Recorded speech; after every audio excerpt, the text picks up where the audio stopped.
အားလုံးမင်္ဂလာပါဒီနေ့မှာတော့ကျွန်တော်အနေနဲ့ဒီအစုလိုက်ပြုံလိုက်အလုပ်ပြုတ်တာမို့အစုလိုက်ပြုံလိုက်အလုပ်နားခိုင်းတဲ့ကိစ္စကိုကျွန်တော်အနေနဲ့ဝေမျှပေးသွားမှာပဲဖြစ်ပါတယ်ဒါကတော့ကျွန်တော်တို့ဒီအခုဆိုရင်ကျွန်တော်တို့ဒီမြန်မာတွေရွှေပြောင်းမြန်မာတွေနဲ့အစုလိုက်ပြုံလိုက်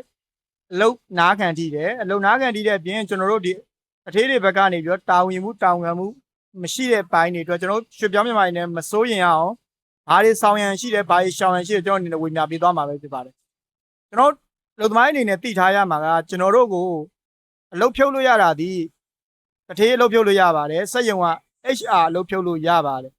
စကားပြန်အလုပ်ဖြုတ်လို့မရပါဘူးလိုင်းဝနာအလုပ်ဖြုတ်လို့မရပါဘူးကျွန်တော်တို့စက်ရေးမတွေအလုပ်ဖြုတ်လို့မရပါဘူးကျွန်တော်တို့အများစုအားဖြင့်ကကျွန်တော်တို့ line ထဲမှာကျွန်တော်တို့အလုပ်သမားတွေကနားလဲတာကစကားပြန်တွေကဂလူကနေပို့လာပြီဆိုလို့ချင်းကျွန်တော်တို့အလုပ်ပြုတ်ပြီပဲကျွန်တော်တို့တင်တယ်အလုပ်ပေးနိုင်ပြီပဲကျွန်တော်တို့တင်တယ်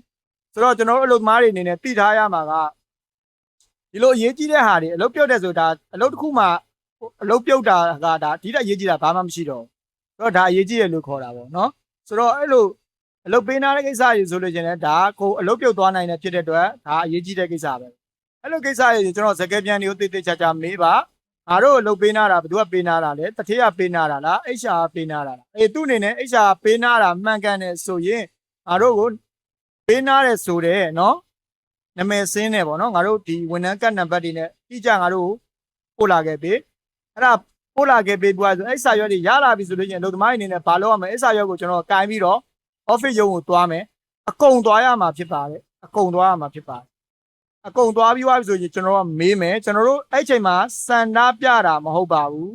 နော်စန္ဒပြတာမဟုတ်တောင်းဆိုမယ်ဆွေးနွေးမယ်ဆိုတဲ့စကားလုံးကိုသုံးပါနော်ကျွန်တော်အနေနဲ့ဒီဟာကျွန်တော်အလုပ်ပေးနာတဲ့အတွက်ကျွန်တော်အလုပ်နားနေတဲ့ကာလတွေမှာကျွန်တော်တို့ရဲ့လုပ်အားကကိုဘယ်လိုစီစဉ်ပေးမှာလဲဆိုတာကိုကျွန်တော်တို့အနေနဲ့စက်ရုံကိုကျွန်တော်တို့ကောင်းကောင်းမွန်မွန်ဆွေးနွေးပါမယ်အဲ့ဒီချိန်မှာစက်ရုံကနေပြီးတော့တစုံတရာတာဝန်ယူမှုမရှိဘဲနဲ့ဒီလုပ်နားတဲ့ကာလတော့ငါတို့အနေနဲ့မပေးနိုင်ဘူးမလုပ်နိုင်ရင်အလုပ်ထွက်ဆိုတဲ့ဟာဆိုလို့ရှိရင်အလုပ်သမားအနေနဲ့မကျင်တတ်ဘူးဘာညာမလုပ်ပါနဲ့နော်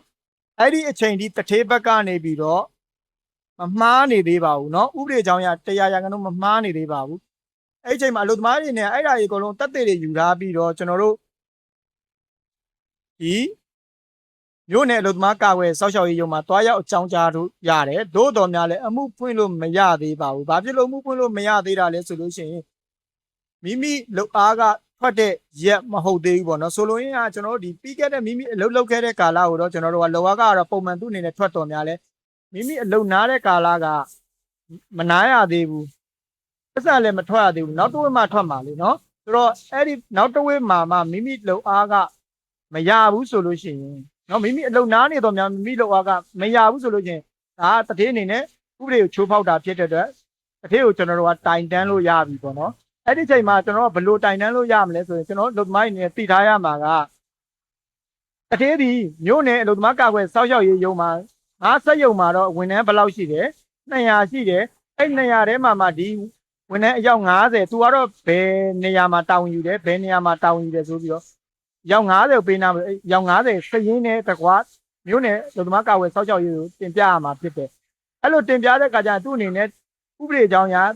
85%ခိုင်နှုန်းသူ့အနေနဲ့အလုပ်သမားတွေကိုလောကရှင်းပေးရမှာဖြစ်တယ်အဲ့လိုမှမဟုတ်ဘူးမြို့နယ်လူသမားကာကွယ်စောက်ချောက်ရေးကိုလည်းရုံးကိုလည်းမတိုင်တန်းထားဘူးအကြောင်းမကြားထားဘူးဆိုလို့ရှိရင်လည်းသူ့အနေနဲ့ကအလုပ်သမားတွေကိုအလုပ်ပေးနာထားတယ်ဆိုလို့ရှိရင်100%ခိုင်နှုန်းအပြည့်ပေးရမှာဖြစ်ပါတယ်ပေါ့နော်100%ခိုင်နှုန်းနော်မိမိလောကစနေပုံမှန်ကိုတနင်္ဂနွေတရက်အလုပ်နားတယ်ဆိုအဲ့တရက်အလုပ်နားတဲ့ရက်ကဖယ်ပြီးတော့100%တော့အပြည့်ရမှာဖြစ်တယ်ပေါ့နော်ဆိုတော့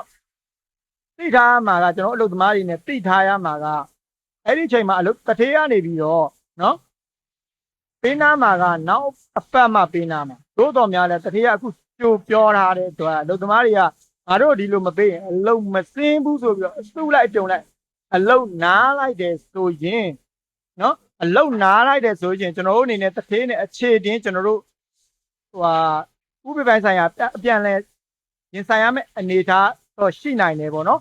ဆိုတော့အဲ့ဒီအတွက်ကျွန်တော်အလုပ်သမားတွေနေတဲ့ကကိုဥပဒေဘောင်ကိုမကျော်နေနဲ့ပေါ့နော်ဘာလို့လဲဆိုကျွန်တော်အစုလိုက်ပြုံလိုက်နားလိုက်ပြီဆိုရင်အလုပ်သမားတထေးအများစုကပြောတာကအဲ့တနစ်တာရဲ့ဆုံးရှုံးမှုကိုဘသူကတာဝန်ခံမှာလဲဆိုရင်အလုပ်သမားတွေအနေနဲ့တာဝန်ခံဖို့ကအမတန်ခက်ခဲပါလိမ့်မယ်နော်ဆိုတော့ကိုယ့်ရဲ့ ဥတွေပေါင်ထဲမှာကိုကနေတယ်ကိုကဥတွေပေါင်မချိုးပေါက်ထားဘူးဆိုလို့ရှိရင်ကိုကနေပြီးတော့ဘယ်အကြောင်းအရာဆိုအေးအေးဆေးဆေးနဲ့ကျွန်တော်တို့ကအနိုင်ယူပြီးတော့ကိုယ့်ရတဲ့ရတဲ့အခွင့်အရေးကိုရအောင်ယူလို့ရတယ်ပေါ့နော်အဲ့ဒါလေးကိုအလုံးသမားတွေကိုသိစေချင်လို့ဝင်မြပေးတာဖြစ်ပါတယ်ခင်ဗျ